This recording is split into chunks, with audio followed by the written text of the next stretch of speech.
Alexandre, eu sei que você está lançando nesse mês o quinto livro que fala sobre o mundo do trabalho. Vou pedir até para a Paty colocar a capa do livro aí na tela. Olha só, O Dia Depois de Amanhã. Qual que é a editora, Alexandre?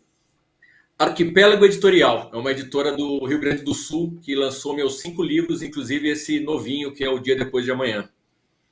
Então, e você faz uma reflexão nesse livro sobre esse mundo pós-pandemia, né? Muita gente está fazendo esse híbrido, que é alguns dias em casa, alguns dias no escritório. Isso funciona, Alexandre, do seu ponto de vista? Eu sou entusiasta do modelo híbrido, ao contrário do que pode parecer pelo subtítulo do livro, para quem reparou, que é o híbrido 1.0, por que ele não funciona. A minha crítica a esse modelo é isso que eu chamo do híbrido 1.0, que eu brinco que tem as versões 2.3, 2x3 e 3x2, que é essa ideia que acabou vingando em praticamente todas as empresas, de que as pessoas devem trabalhar 2 dias por semana no escritório e 3 dias por semana em casa, ou vice-versa, 3 dias por semana em casa, 2 dias por semana no escritório. Basicamente, a minha crítica é porque esse modelo ele é absolutamente aleatório. Uma vez que a semana de trabalho padrão é de 5 dias, as empresas em geral acharam por bem dividir dessa maneira. Isso não é necessário e isso é muito pouco imaginativo. O que é o modelo híbrido? O modelo híbrido pressupõe que parte do trabalho será feito presencialmente, ou seja, no escritório, parte do trabalho será feita remotamente, que pode ser em casa ou pode ser em qualquer outro lugar que a pessoa, o profissional, ache por bem trabalhar. A partir disso, a gente tem praticamente uma tela em branco para que as organizações, em conjunto com os seus profissionais, desenhem um modelo de trabalho que funcione. Quando você tem essa obrigação de ir 2 ou 3 vezes por semana ao escritório, o que a gente está observando é que existe um descontentamento grande e crescente da maior parte dos trabalhadores. As pessoas estão indo ao escritório com muita frequência sem entender exatamente por que estão indo ao escritório 2 ou 3 vezes por semana. Reclamações comuns. A pessoa vai para o escritório e passa o dia fazendo videochamadas ou conversas online como essa que a gente está tendo hoje, que são perfeitamente possíveis de se fazer em casa, como se fizeram durante a pandemia inteira. As pessoas vão ao escritório e com frequência não encontram os colegas que precisavam encontrar, os seus pares, os seus chefes, os seus subordinados, não encontram essas pessoas no escritório porque elas optaram por ir em outros dias. As pessoas estão bastante descontentes por ter de gastar dinheiro com transporte, gastar tempo com transporte para ir e para voltar do trabalho, sendo que muitas vezes essas idas e vindas ao trabalho são infrutíferas. Por que isso está acontecendo? Basicamente porque existe um incômodo grande da maior parte das lideranças das empresas com a ideia das pessoas seguirem trabalhando remotamente. Muito embora a experiência do trabalho remoto durante a pandemia tenha se revelado um enorme sucesso.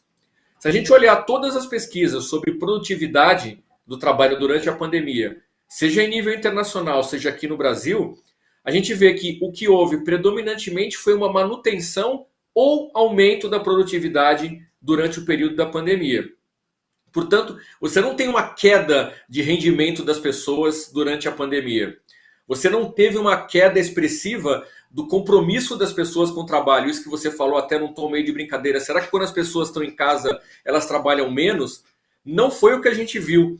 Inclusive, do ponto de vista do tamanho da jornada de trabalho, as pesquisas mostram que houve, em média, tanto internacionalmente como aqui no Brasil, um aumento da jornada de trabalho, que aí varia de acordo com a pesquisa que você olhar, mas nós temos, em média, alguma coisa entre 1 hora e meia e 2 horas a mais de jornada de trabalho durante a pandemia por conta do remoto. Então, quando eu digo que o híbrido 1.0 não funciona, é basicamente o híbrido como ele está estabelecido dessa maneira. O que eu proponho no livro é uma revisão desse modelo híbrido para que a gente possa ter alguma coisa que funcione melhor para o trabalhador e que, por tabela, vai acabar funcionando melhor para a empresa. Ô Alexandre, eu lembro bem no começo da pandemia, a gente começou a fazer o almoço do My News remoto e por causa da pandemia, né? Fecharam os estúdios e tal. E eu lembro que as famílias todas, a mim inclusive, o pessoal falava, vocês estão no home office? Eu falava, não, nós estamos no caos office, porque as famílias não tinham sequer equipamentos para os, sei lá, os jovens estudarem remotamente, os pais trabalharem remotamente, não tinha espaço físico nas casas, então isso levou um tempo até que todo mundo pudesse se adaptar com o home office. E nesse sentido, eu acho que sim, as pessoas trabalharam muito mais, mas foi um preço muito alto, né? Muita gente tendo episódios de burnout, foi um desgaste muito grande. Você acha que agora o mundo do trabalho pode rever isso? Quer dizer, se o funcionário tiver um local adequado, se tiver o equipamento certo, uma boa cadeira, né, para sentar, dá para considerar esse trabalho 100% remoto?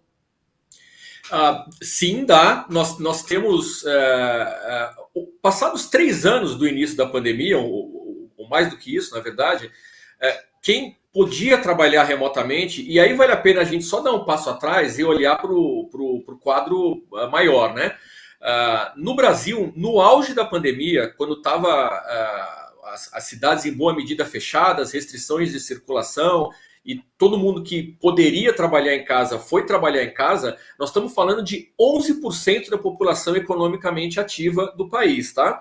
Então, quando a gente está nessa discussão que eu proponho no meu livro, que nós estamos tendo agora no almoço, nós estamos falando de uma bolha, da nossa bolha socioeconômica. 89% da população não teve essa oportunidade de trabalhar remotamente, e esse é um dado que me parece relevante.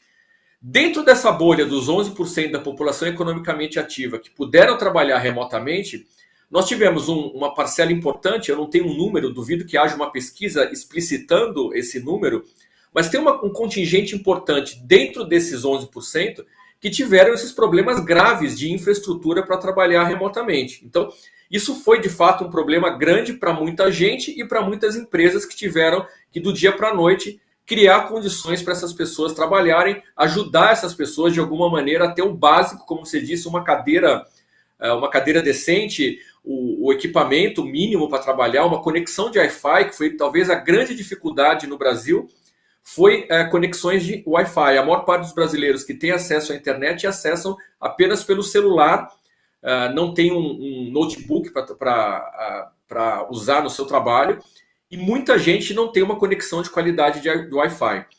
O que acontece, porém, é que nesses 2 anos de pandemia mais severa e depois nesse período que a gente pode chamar de um pós-pandemia, essas condições de infraestrutura, em boa medida, elas foram resolvidas.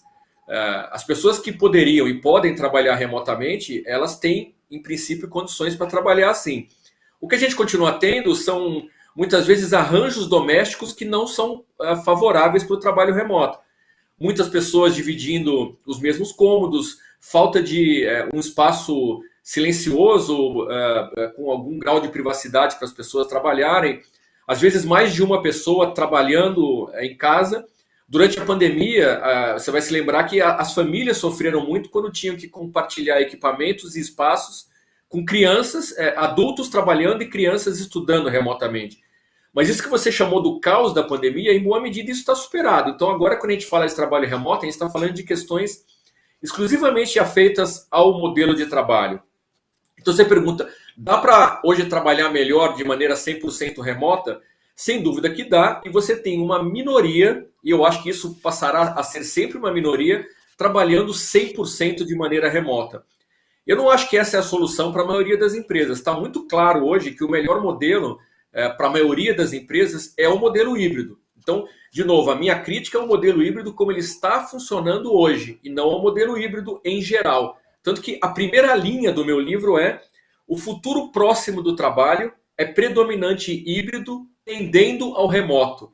Ou seja, tendendo a um maior número de dias ou de horas trabalhadas remotamente. Eu não sou, de maneira nenhuma, contrário ao modelo híbrido.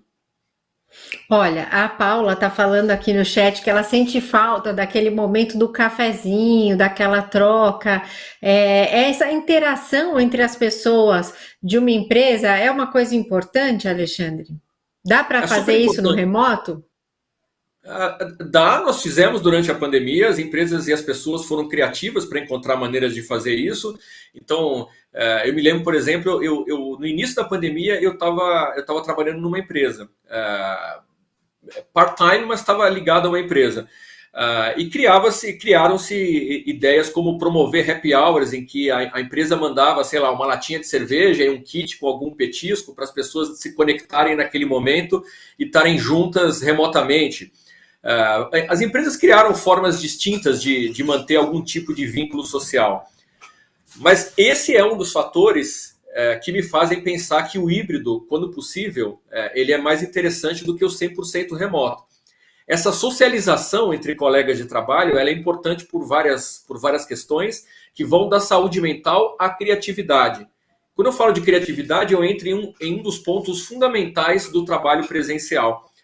Seja por experiência própria, seja por pesquisas aqui no Brasil e fora do Brasil, desenvolver criatividades em equipes é uma das coisas mais difíceis de se fazer remotamente. A criatividade, a inovação se beneficia muito do contato informal que acontece dentro de um ambiente físico de trabalho, que é justamente esse contato do cafezinho, do bebedouro, da hora em que você sai do escritório e vai almoçar com outras pessoas da sua empresa, do seu trabalho. E muitas vezes ali nascem ideias que não nasceriam num ambiente mais formal. Mesmo se você fizer uma reunião de brainstorming, você está dentro de uma estrutura formal de trabalho. E a criatividade se beneficia daquela fagulha que brota muitas vezes espontaneamente em conversas desse tipo.